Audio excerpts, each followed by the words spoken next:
दोस्तों, दुनिया के इतिहास की सबसे बड़ी हथियारों की डील अब भारत करने जा रहा है। जी हां, अभी अभी रक्षा मंत्रालय से यह जबरदस्त खबर बाहर आई है कि भारत एक 114 मेड इन इंडिया राफेल लड़ाकू विमान खरीदने वाला है। और यह बात सोचकर ही रोमांच होता है, क्योंकि यह डील इतनी भारी भरकम यानी विशाल है कि अमेरिका, चीन और रूस जैसे बड़े बड़े महाशक्ति वाले देशों ने भी कभी ऐसी डील नहीं की। यानी यह सौदा भारत और फ्रांस मिलकर ऐसा करने जा रहे हैं जो पूरी दुनिया की भू राजनीति को हिला देगा। अब सवाल उठता है कि यह डील इतनी महत्वपूर्ण क्यों है। तो पहला कारण है भारतीय वायुसेना की गिरती हुई ताकत, और दूसरा कारण है पड़ोसी देशों की बढ़ती तैयारी, जबकि तीसरा कारण है भारत की आत्मनिर्भर रक्षा रणनीति। दोस्तों, आज से 3-4 साल पहले ही भारतीय वायुसेना ने एक योजना बनाया था जिसे कहते हैं MMRCA डील, यानी multi role medium combat aircraft. इसका मकसद था 114 आधुनिक लड़ाकू विमान खरीदना। दुनिया के कई बड़े देश इस दौड़ में कूद पड़े। अमेरिका ने कहा हमारे पास F-18 सुपर हॉर्नेट है, इसे खरीद लो। फिर उसी अमेरिका ने दूसरा प्रस्ताव दिया कि F-15X ले लो, यह और भी उन्नत है। नहीं, फ्रांस ने कहा राफेल से बेहतर कोई नहीं। इसी बीच रूस ने अपने 2 दिग्गज विमान पेश किए, सुखोई 35 और मिग 35।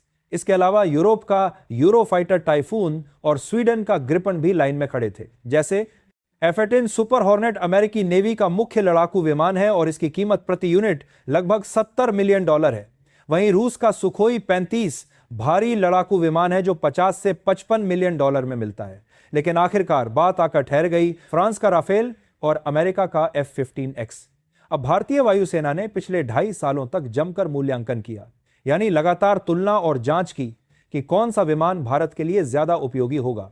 इस दौरान विभिन्न मौसम स्थितियों में परीक्षण किए गए। राजस्थान के रेगिस्तान से लेकर लद्दाख की ऊंचाई तक हर विमान को अलग अलग परिस्थितियों में उड़ाकर देखा गया, और इसीलिए सबको इंतजार था कि आखिर भारत किसे चुनेगा। लेकिन अब अंततः जो डेवलपमेंट आई है इस चीज को लेकर, वो भारत के दुश्मन देशों की नींद उड़ाने के लिए काफी है। तो आइए पूरी अपडेट को विस्तार से समझते हैं। लेकिन उससे पहले अगर आपने अभी तक हमारे चैनल को सब्सक्राइब नहीं किया है तो एक सच्चे देशभक्त की तरह सबसे पहले इस वीडियो को लाइक करें और चैनल को सब्सक्राइब करके कमेंट में जय हिंद जरूर लिखें। दरअसल दोस्तों, देखा जाए तो सच यह है कि भारतीय वायुसेना हमारी तीनों सेनाओं में सबसे कमजोर कड़ी बन गई थी। आज हमारे पास लड़ाकू विमानों की संख्या कम हो रही है। अगर जल्द कदम ना उठाया जाता तो 2028 तक हालत यह हो जाती कि हमारी वायुसेना के पास लगभग पाकिस्तान जितने ही फाइटर जेट रह जाते। सोचिए, पाकिस्तान जिसकी अर्थव्यवस्था दिवालिया हो चुकी है, उसके बराबर आना हमारे लिए कितनी शर्मनाक स्थिति होती। जैसे वर्तमान में भारतीय वायुसेना के पास लगभग 30 स्क्वाड्रन है, जबकि आधिकारिक जरूरत 42 स्क्वाड्रन की है। प्रत्येक स्क्वाड्रन में 16 से 18 विमान होते हैं। पाकिस्तान के पास भी लगभग 20 स्क्वाड्रन है, लेकिन उनमें से ज्यादातर पुराने F-16 और F-17 थंडर है। इसीलिए यह डील जीवन मरण का सवाल बन चुकी थी, और अब आखिरकार इंतजार खत्म हुआ। भारतीय वायुसेना ने अंतिम कर दिया है, वह एक 114 राफेल लड़ाकू विमान ही खरीदेगी। इसकी सूची और जरूरी बदलाव यानी संशोधन भी रक्षा मंत्रालय को सौंप दी गई है। अब असली काम है पैसों और उत्पादन स्थान को लेकर बातचीत करना, क्योंकि इस बार मामला सिर्फ खरीदने का नहीं है बल्कि भारत में बनाने का है। जी हां, मेड इन इंडिया राफेल।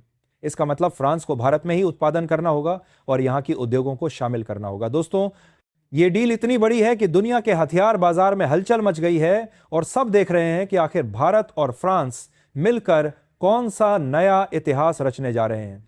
दोस्तों, जैसा कि खबर आई है, 114 राफेल विमान भारत में ही बनाए जाएंगे। यानी अब सिर्फ हथियार खरीदने का जमाना नहीं रहा, अब जमाना है हथियार बनाने का। यह बिल्कुल ऐसा है जैसे पहले आप किसी दुकान से तैयार कपड़े खरीदते थे, लेकिन अब वही दुकान आपके शहर में कारखाना लगाकर आपके लिए ही कपड़े तैयार करेगी। रक्षा मंत्रालय और वायुसेना ने साफ कहा है कि हम सिर्फ तैयार विमान नहीं चाहते, हमें अपनी जमीन पर, अपनी फैक्ट्रियों में, अपनी तकनीक के साथ यह विमान बनाना है, क्योंकि इसके काफी सारे फायदे हैं। जहां पहला तो यही है कि भारत को रोजगार मिलेगा, हजारों इंजीनियर्स, तकनीशियन और युवाओं को काम मिलेगा। जैसे हैल यानी हिंदुस्तान एरोनॉटिक्स लिमिटेड के नासिक, बेंगलुरु प्लांट्स में हजारों नई नौकरियां बनेंगी। Tata advance systems, Mahindra defence जैसी प्राइवेट कंपनियां भी इसमें हिस्सेदारी करेंगी। दूसरा यह कि भारत की उद्योग और आपूर्ति श्रृंखला मजबूत होगी। और तीसरा सबसे बड़ा फायदा यह है कि जब यह तकनीक भारत आएगी तो भविष्य में हम खुद अपने फाइटर जेट बना सकेंगे। अब सवाल आता है कि चलो बढ़िया है कि हमने ये डील कर ली, लेकिन इसकी कीमत क्या रहने वाली है। तो दोस्तों, डीलिंग में पैसे की बातचीत भारत और फ्रांस के लिए कोई बड़ी मुश्किल नहीं है, क्योंकि भारत पहले ही 36 राफेल खरीद चुका है और दोनों देशों के बीच भरोसा मजबूत है। असल बातचीत होगी भारत में फैक्ट्री कहां बनेगी, कौन कौन सी कंपनियां इसमें हिस्सा लेंगी और कितनी जल्दी डिलीवरी शुरू होगी। यही वो मुद्दे हैं जिन पर दिसंबर के आखिर तक सहमति बन जाएगी और माना जा रहा है कि अगले साल से ही राफेल की डिलीवरी शुरू हो जाएगी। अब आते हैं डील की सबसे बड़ी खासियत पर। डील की सबसे बड़ी खासियत पर दोस्तों, यह सौदा न सिर्फ भारत की वायुसेना की जरूरत पूरी करेगा, बल्कि दुनिया के इतिहास में एक रिकॉर्ड भी बनाएगा, क्योंकि कुल कीमत करीब 2 लाख करोड़ रुपए यानी लगभग 23 से 24 बिलियन डॉलर रहने वाली है। और इतिहास में कभी भी किसी देश ने विमान या किसी हथियार की इतनी बड़ी डील नहीं की। सोचिए, अमेरिका, रूस, चीन जैसे बड़े देश भी इस मामले में पीछे रह गए और भारत ने यह विश्व रिकॉर्ड अपने नाम कर लिया। जैसे इससे पहले सबसे बड़ी डील सऊदी अरब की थी, जिसने 2017 में अमेरिका से 110 बिलियन डॉलर के हथियार खरीदने का समझौता किया था, लेकिन वह पूरी रक्षा खरीदारी थी, सिर्फ लड़ाकू विमान नहीं। और भी महत्वपूर्ण बात यह है कि इसमें एक शर्त जोड़ी गई है कि इन राफेल विमानों को बनाने में कम से कम 60% भारतीय हिस्से का इस्तेमाल होना चाहिए, यानी पार्ट्स, सामग्री, तकनीक और जोड़ाई का बड़ा हिस्सा भारत से होगा। यह भारत के लिए दोहरी जीत है, क्योंकि हमें सबसे बेहतरीन फाइटर जेट मिलेगा और हमें अपनी उद्योग और तकनीक का फायदा होगा। उससे भी कमाल की बात कि दोस्तों, जब ये 114 राफेल वायुसेना में जुड़ जाएंगे, तब हमारी हवाई शक्ति की ताकत कई गुना बढ़ जाएगी। आप इसे ऐसे समझिए, पाकिस्तान अभी F-16 पर निर्भर है, जिसकी तकनीक 1980 दशक की है। चीन के पास भले ही बड़ी संख्या में विमान हो, लेकिन उनकी गुणवत्ता और पायलट प्रशिक्षण पर सवाल उठते रहते हैं। और भारत, जिसके पास पहले से ही 36 राफेल हैं, अब 114 और जोड़ देगा, यानी भारतीय वायुसेना के पास सीधे 150 से ज्यादा राफेल होंगे। जैसे पाकिस्तान के पास कुल मिलाकर 75 से 80 F-16 हैं, जो उनकी मुख्य ताकत है, लेकिन ये विमान 40 साल पुराने डिजाइन के। चीन के पास J-20 स्टील्थ फाइटर की डींग हाँकता है, लेकिन उसके इंजन्स अभी भी रूसी हैं और प्रोडक्शन में समस्याएं आती रहती हैं। इसका मतलब यह है कि युद्ध की स्थिति में हमारी हवाई ताकत इतनी आधुनिक और मजबूत होगी कि पाकिस्तान तो छोड़िए, चीन तक के लिए चुनौती बन जाएगी। दोस्तों, अब सवाल यह है कि इतने सारे प्रस्ताव होने के बावजूद आखिर भारतीय वायुसेना ने राफेल को ही क्यों चुना? तो इसका जवाब बहुत साफ है, जो है राफेल की ताकत और भरोसेमंद रिकॉर्ड।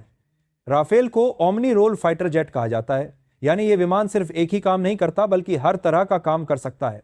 जैसे हवा से हवा में मार करने की क्षमता, हवा से जमीन पर हमला, परमाणु हथियार ले जाने की ताकत और इलेक्ट्रॉनिक वॉरफेयर यानी दुश्मन के रडार और मिसाइल को बेकार कर देना।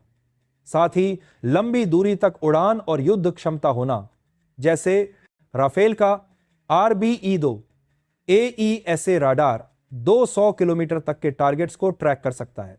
इसमें SPCTRA इलेक्ट्रॉनिक वॉरफेयर सिस्टम है, जो एनिमी रडार को जैम कर सकता है। यह meteor long range air to air missiles ले जा सकता है, जिसकी रेंज 100+ किलोमीटर है। SCALP क्रूज मिसाइल्स भी ले जा सकता है, जो 300+ किलोमीटर तक मार कर सकती हैं। अब बात करते हैं अमेरिका और रूस की। अमेरिका का F-15X भले ही उन्नत है, लेकिन उसकी तकनीक अमेरिका हमारे साथ पूरी तरह साझा करने को तैयार नहीं था। यानी ले लो लेकिन राज मत पूछो।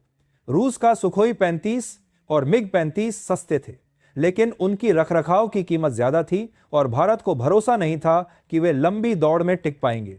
इसके मुकाबले फ्रांस ने कहा, आप हमसे खरीदिए और हम आपको तकनीक हस्तांतरण भी देंगे। यानी भारत सिर्फ ग्राहक नहीं रहेगा, बल्कि साझीदार बनेगा। यही चीज भारत की आत्मनिर्भर भारत नीति के लिए सबसे जरूरी थी। अब दोस्तों सोचिए, इस डील के बाद भारत की स्थिति कैसी होगी? आज तक पाकिस्तान हमें हवा में चुनौती देता रहा है। बालाकोट हमले के बाद आपने देखा कि पाकिस्तान के F-16 भी हमारे MiG-21 के सामने टिक नहीं पाए थे। अब जब भारत के पास 114 मेड इन इंडिया राफेल होंगे, तो पाकिस्तान की हालत ऐसी होगी जैसे कोई पुरानी स्कूटर लेकर स्पोर्ट्स बाइक से रेस करने उतरे और चीन भले ही अपने J-20 स्टील्थ फाइटर की बड़ाई करता हो, लेकिन हकीकत यह है कि उसके इंजन तक रूस से मंगवाने पड़ते हैं। बाकी आप लोगों का इस पर क्या सोचना है? क्या भारत ने सही फैसला लिया है या नहीं? अपनी राय कमेंट में जरूर बताएं।